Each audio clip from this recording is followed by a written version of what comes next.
नमस्कार मंडळी, शुभविवाह या मालिकेच्या पुढील ट्विस्टमध्ये आपण बघणार आहोत. रागिनीने आकाशकडे खूप विनंती केलेली असते की पुन्हा त्याने अभिजितला त्याच्या पदावर घ्यावं, परंतु आकाश मात्र या गोष्टीसाठी पूर्णपणे नकार देतो. तर एवढं सगळं करूनही, एवढं रिक्वेस्ट करूनही आकाशने तिला डावललेलं असतं. त्यामुळे रागिनीचा मात्र तिळपापड झालेला असतो आणि मग तिने ठरवलेलं असतं की मी एवढ्या विनंत्या करून सुद्धा हा मुलगा माझं ऐकत नाहीये, याला इतका माज आलाय का, आता मला त्याची जागा दाखवावीच लागणार. आणि आता अभिजितला ती सांगते की कसं आता अथर्व आणि मानसीच्या लग्नात मी ह्याला त्याची जागा दाखवते, बघच आता अभिजित तू. आणि तू आता अजिबात घाबरू नकोस, काहीही झालं तरी मी आता त्याला अजिबात. तर अभिजित तिला विचारत असतो की तू नक्की काय करणार आहेस आई, कारण आकाशने तर आता सगळी सूत्र हातामध्ये घेतली आणि त्याला त्याचा सगळा भूतकाळही आठवलाय, तर आपण कसं काय हे सगळं घडवून आणणार आहोत. तेव्हा रागिनी त्याला म्हणते की मी आहे ना, त्यामुळे तू अगदी निर्धास्त राहा. अभिजित म्हणत असतो की अगं आई, पण नक्की करणार तरी काय आहेस ते सांग.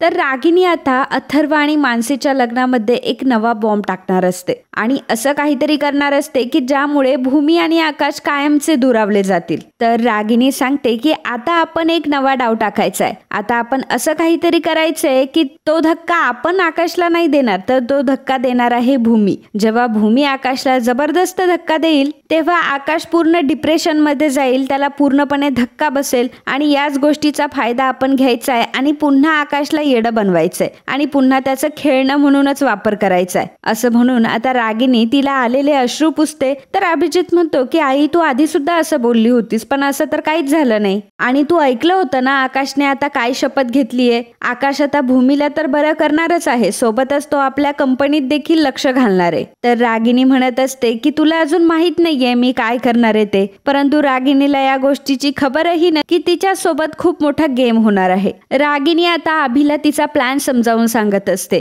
आणि ज्यामध्ये ती सांगत असते की आपल्याला असं भूमीला दाखवायचंय की आकाश एक क्रिमिनल आहे आणि ती भूमीला आकाशबद्दल भरवणार असते आणि आकाशबद्दल नाही ते भरवून ती भूमीला असं सांगणार असते की जर मानसी या घरामध्ये राहायला येणार असेल तर आकाशला मात्र या घरातून निघून जावं लागेल. आणि त्यासाठी तिने वकिलांना सुद्धा बोलवलेलं असतं, जेणेकरून वकील लग्नाच्या वेळी घरी येणार, काहीतरी तमाशा करणार आणि आकाशला काहीतरी सांगणार. पण रागिनीला हे माहित नसतं. भानुशाली वकील भूमीच्या अगदी पाठीमागे ठामपणे उभे असतात आणि दोघंही मिळून रागिनीच्या विरोधात आता नवीन बंड पुकारणार असतात. आकाश आणि अथर्वचा प्लॅन झालेला असतो की भूमीला कसं मनवायचं याबद्दल. तर इकडे प्रशांत हा भूमीला म्हणत असतो की मानसीताई समुद्राच्या दिशेने गेलीये, तिला आपण लग्नासाठी नकार दिलाय, त्यामुळे ती फार दुखवलीये आणि जीव देण्यासाठी ती तिकडे पळतीये. तर भूमी आता प्रचंड घाबरलेली असते आणि मानसीने जर त्या मुलासोबत लग्न केलं नाही तर मानसी जीव सुद्धा देऊ शकते, आता अशी भूमीला भीती वाटायला लागते. आणि मग भूमी माघार घेते आणि लग्नाला होकार देते. मानसी आणि अथर्वच्या लग्नामध्ये फायनली आता भूमीने होकार दिलेला असतो. माधवराव लगेचच आकाशला फोन करून सांगतात की आकाशराव, तुमचा प्लॅन अगदी सक्सेसफुल झालाय, कारण भूमी लग्नासाठी तयार झालीय.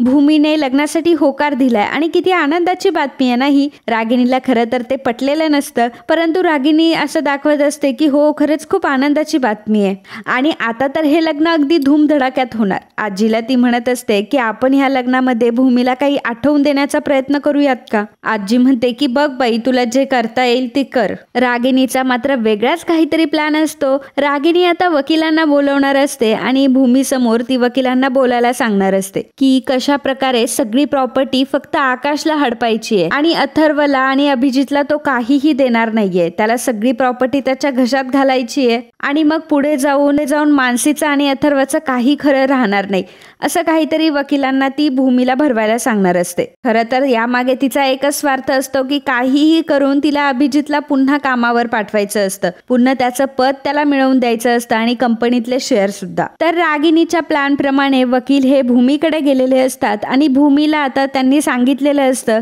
की कशा प्रकारे आकाश हा स्वार्थी आहे आणि आकाशकडे सगळी प्रॉपर्टी आहे आणि तो अथर्वच्या आणि अभिजितच्या नावावर काहीच करणार नाहीये, जेणेकरून तुम्ही जर आकाश आणि करून तुम्ही अथर्व आणि मानसीचं लग्न लावून जर दिलं तर अथर्वच्या नावावर मात्र काहीही होणार नाहीये आणि पुढे जाऊन तुमच्या बहिणीचं आयुष्य हे धोक्यात आहे असं जेव्हा वकील सांगतात तेव्हा भूमीला आता फार टेन्शन आलेलं असतं आणि भूमी लगेच भानुशाली वकिलांची भेट घेते आणि भानुशाली वकिलांना ती घडलेला प्रकार सांगत असते। तर भानुशाली वकील भूमीला समजावून सांगतात की खरं तर भूमी मॅडम तुम्ही अतिशय चुकीचा विचार करताय, कारण तुम्ही ज्या आकाश सरांबद्दल बोलताय ना ते आकाश सर खरंच खूप चांगले आहे। जरी कंपनी त्यांच्या नावावर असली ना सगळे अधिकार त्यांनी त्या रागिणीला म्हणजे त्यांच्या आत्याला दिलेत आणि अभिजितला सुद्धा सगळे अधिकार दिलेले होते, परंतु अभिजितने मात्र त्यामध्ये काहीतरी गफलत केली, चोरी केली आणि पैशांचा खूप मोठा फ्रॉडही केला। त्याच्यामुळे आकाश सरांनी त्याच्याकडनं हक्क काढून घेतलेत।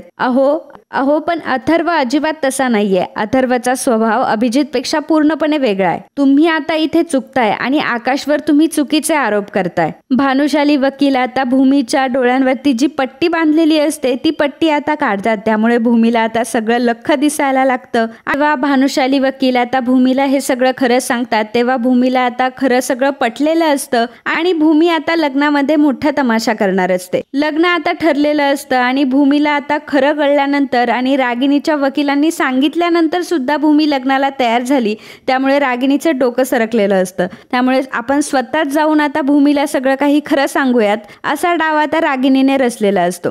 रागिणी भूमीकडे जाते आणि भूमीला ती म्हणते की भूमी अगं तुला वकिलांनी सांगितलं नाही का, आकाश अगं महाजन इंडस्ट्रीचा सर्व आहे आणि तू जर तुझ्या बहिणींचं लग्न जर आमच्या घरामध्ये लावून दिलं असता तर त्यांच्या हाताला काहीही लागणार नाही, कारण त्यांचे नवरे फक्त नोकर म्हणूनच काम करतात तिथे। आकाश त्यांच्या नावावर कुठलीही प्रॉपर्टी करणार नाहीये, कुठलेही कंपनीचे शेअर्स त्यांना देणार नाहीये, त्यामुळे तू एकदा विचार कर हा, कारण मी तुला माझ्या घरातलं खरं वातावरण। तेव्हा भूमी रागिणीला सांगते की हे बघा आकाश हे महाजन इंडस्ट्रीचे सर्व आहेत, त्यांनी त्यांच्या बळावर त्यांची कंपनी मिळवली आहे, त्यामुळे माझी अशी अजिबात इच्छा नाहीये की त्यांच्या कंपनीमध्ये अभिजितने किंवा अथर्वने शेअर मिळण्याची लालच ठेव। दोघंही कर्तबगार आहेत, त्यांना दोघांनाही हात आहेत। जशी आकाशकडे प्रॉपर्टी आहे तसं स्ट्रगल करून त्यांनीही त्यांची प्रॉपर्टी घ्यावी आणि मला माझ्या बहिणीचा हात त्याच मुलाच्या हातात द्यावासा वाटेल की जो मुलगा स्वतःच्या बळावरती काहीतरी उभं करतोय आणि शून्यातून त्याचं विश्व निर्माण करतोय। अशा मुलाच्या हाती मी माझ्या बहिणीला कधीच सोपवणार नाही की जो पूर्णपणे दुसऱ्यावर डिपेंड आहे। भूमीने आता तिचं मत हे रागिणीला सांगितलेलं असतं, त्यामुळे रागिणीच्या ह्या प्लॅनवर आता पूर्णपणे पाणी फिरलेलं असतं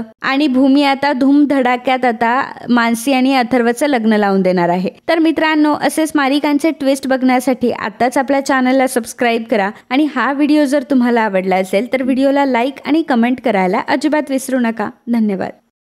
तर मंडळी तुम्ही व्हिडिओ तर बघता परंतु चॅनलला सबस्क्राईब करत नाही।